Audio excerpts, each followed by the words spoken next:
नमस्कार मित्रों। तो भाई हमारी आपकी आज फिर मुलाकात हो गई।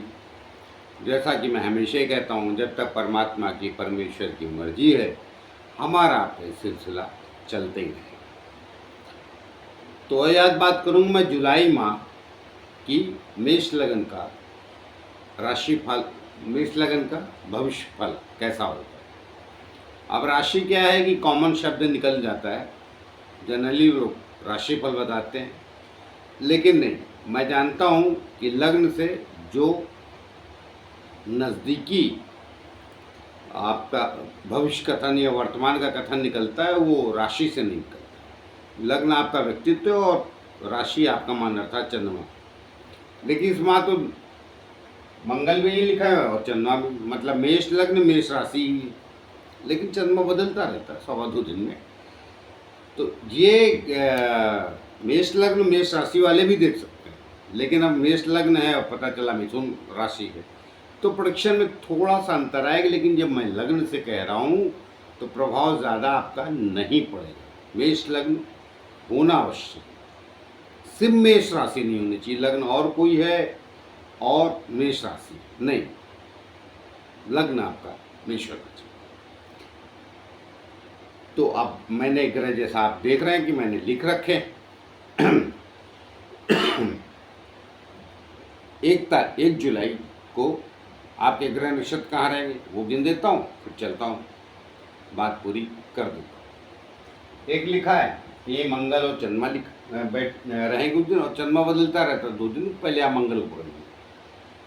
दूसरी वृषभ राशि में दूसरे स्थान पे गुरु लिखा है, तीसरे स्थान पे अर्थात मिथुन राशि में सूर्य और शुक्र रहेंगे, चौथे स्थान पे बुध रहेगा अर्थात कर्क राशि में, पंचम स्थान सिंह राशि का खाली है, छठे स्थान पे अर्थात कन्या राशि आती है और यहाँ केतु रहेगा, और सप्तम स्थान में तुला राशि आती है खाली है, अष्टम स्थान वृश्चिक राशि आती है खाली है, नवम भाव में धनु राशि आपकी आती खाली है, दसम भाव में मकर राशि आती खाली है, 11वें भाव में शनि आता है कुंभ राशि का, अपने स्वग्रही राशि बैठा है, और 12वें भाव में राहु।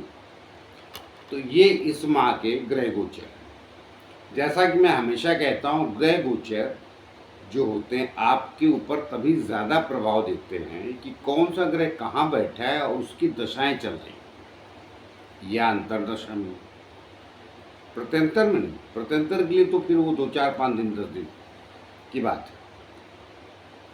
तो अंत दशा चले या अंतर में तो वो ज़्यादा फलीभूत होते हैं गोचर के ग्रह। तो अब देखिए, लेकिन स्वभाव में परिवर्तन गोचर के ग्रह अवश्य करते हैं। अब जैसे आपका मंगल यहीं है, चंद्रमा बोलिए 2 दिन बाद यहीं आ जाएगा या उसी दिन बदल रहा हो, मैंने डिग्री नहीं देखी है। तो मंगल यहाँ है तो निश्चित रूप से अपने क्रोध पर नियंत्रण कीजिए, आएगा अवश्य। अगर किसी का ओरिजिनल कुंडली में अर्थात आपकी जो जन्मांग है उसी में बैठा, जब आप जन्मे तो मंगल है, तो निश्चित रूप से क्रोध आएगा। मगर ये नहीं कि क्रोध आएगा तो आप गलत व्यक्ति हैं। क्रोध भी कई बार सही होता है, मगर वो भी सार्थकता लिए हो तो ज़्यादा अच्छा है। और उस बार आपका क्रोध शायद सार्थक भी हो। कारण क्या है, ये गुरु जो दूसरे भाव में बैठा है ना, इसकी दृष्टि है दशम पे। अब वो नीच मत पकड़िए, दृष्टि सदैव गुरु की सही रहती है, और इसकी दृष्टि छठे भी है और 8वें भी है। तो दूसरे भाव से बैठ के छठे 8वें देख रहा हो, गड़बड़ नहीं। अब उस शुक्र की पोजीशन आप देख लीजिए, जैसे बदले। अभी शुक्र कहाँ है, यहाँ, उससे दूसरे तो बढ़िया है, उसके बाद यहाँ जाएगा तो पूरा महीना शुक्र की स्थिति निश्चित रूप से अच्छी है। तो आपके लिए ये माह कहीं न कहीं बेहतर स्थिति को दर्शाता है। अब दिक्कत कहाँ थी, शनि की दृष्टि होने की वजह से ये काफ़ी अरसे से थोड़े कामों में रुकावट थोड़ा तो कहना ठीक है, कामों में रुकावट ही है भाई, सच्ची बोल देता हूँ। अगर आपके ओरिजिनल कुंडली में भी शनि कहीं ना कहीं लग्न को देखता है, तो कोई जरूरी नहीं से देखे, सप्तम से भी देखेगा और यहाँ से भी देखेगा, तो रुकावट आती कामों में। और शनि अकेला एक ग्रह है जो गोचर में बहुत बलवान हो जाता है, क्योंकि एक जगह ठहरता है वो। आप देखिए जीवन में भी कोई व्यक्ति एक जगह ठहर जाए तो उस जगह का कुछ न कुछ अस्तित्व व्यक्ति तो अपना छोड़ के जाता है, लेकिन वो 24 घंटे ठहरा तो वो निकल जाता है। इसलिए शनि गोचर में अवश्य प्रभाव देता है।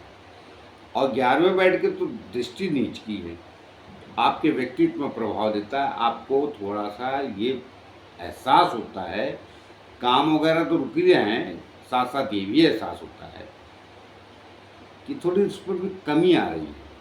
अब क्या करें, शनि गुण घर में, लेकिन आप धैर्य रखें, जो काम एक बार दो बार नहीं हुआ, तीसरी बार अवश्य होगा। लेकिन चूंकि आप बहुत उतावले लोग होते हैं, मिस लगन वाले, बड़ी जल्दी रहती है, तो तुरंत उसे मैं घबराना नहीं कहूँगा, बड़ी जल्दी रहती है तुरंत, जिसको कहते हैं, अब वही तो गुस्सा आ जाता है फिर आप लोग को।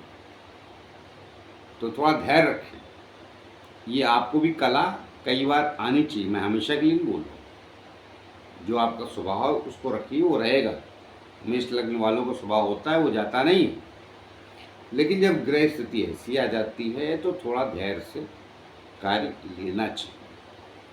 तो आपके कर्म स्थान का स्वामी तो है, आपका कार्य करेगा, लेकिन मंगल जो चाह रहा है उसके अनुसार नहीं। मंगल बड़ा अधीर है, तुरंत चाहिए, चुटकी बजाओ, सामने खड़ा होना चाहिए।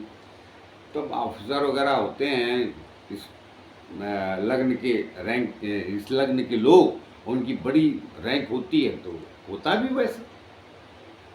जो कहते भी हैं, अरे भाई वो तो बड़े समय के पाबंद हैं, बड़े सख्त हैं, अनेक बातें। इन दिनों आप समय के थोड़े पाबंद कम होंगे, थोड़ा आलस भी देता है शनि जब लग्न को देखता है। ये गोचर के शनि की बात कर रहा हूँ। अगर कहीं परमानेंट अगर लग्न को देखता है तो पक्का देता है।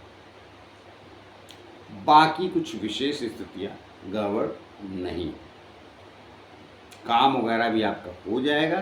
थोड़ा सा नियंत्रण रखिए, और विशेष रूप से क्रोध करें तो परिवार में मियाँ बीवी के झगड़े होंगे। अभी महिला की कुंडली में मंगल, अब महिला की कुंडली है मेष की या पुरुष की, तो सप्तम भाव में निश्चित रूप से बहस करेगा, इधर भी डालेगा चौथी दृष्टि नीच की। तो जब सप्तम भाव में सीधी दृष्टि हो चौथे भाव में, अब मंगल ये मध्य में बदल जाएगा। 15 जुलाई पकड़ लिया उसे, 12 जुलाई को तो कहाँ आ जाएगा, दूसरे स्थान। तब भी वो खुशी होने की जरूरत नहीं, वाणी में थोड़ा दोष देगा, लेकिन कम से कम यहाँ से इधर देखता है, इधर देखता है, तो अष्टम स्थान में देख के थोड़ा उसको, एक्चुअली अष्टम स्थान में जब मंगल देखता है तो दरअसल मंगल तार्किक होता है। बहुत लोग बोलते हैं कि कुतर करता है, कुतर तभी करेंगे जब राहु की दृष्टि पड़ जाएगी या साथ में होगा, वरना मंगल तार्किक होता है और ज्ञानी होता है, अवश्य योद्धा होता है। तो योद्धा क्या है, आँख में पट्टी बांध के जैसे थोड़ी लगता है, उसकी भी रणनीति और सब चीज़ें लगती है। ये मंगल के गुण है। तो अभी मंगल आपका कम से कम इस महीने ज़्यादा प्रभावित रहेगा। कारण क्या है, लग्न का स्वामी। बाकी भी चीज़ें हैं, उसमें सब डिटेल में जाऊँ तो वीडियो भी बहुत लंबा होता है, लेकिन आप मंगल पकड़िए और गुरु जो अभी बदला है 1 महीने और यह रहेगा साल भर, तो आपके लिए इधर दृष्टि डालता है और अष्टम में भी। तो जब गुरु के साथ आ जाएगा मंगल 15 जुलाई के बाद या 12 जुलाई पकड़ लीजिए, शायद 12 या 15 को बदलेगा, तो कहीं स्थितियाँ ज़्यादा ठीक होंगी। लेकिन मैंने कहा ना, दूसरे स्थान पे भी जाके फिर वो वाणी का विषय आ जाता है, उसको नियंत्रण रखेंगे। साथ में गुरु है, किसी अच्छे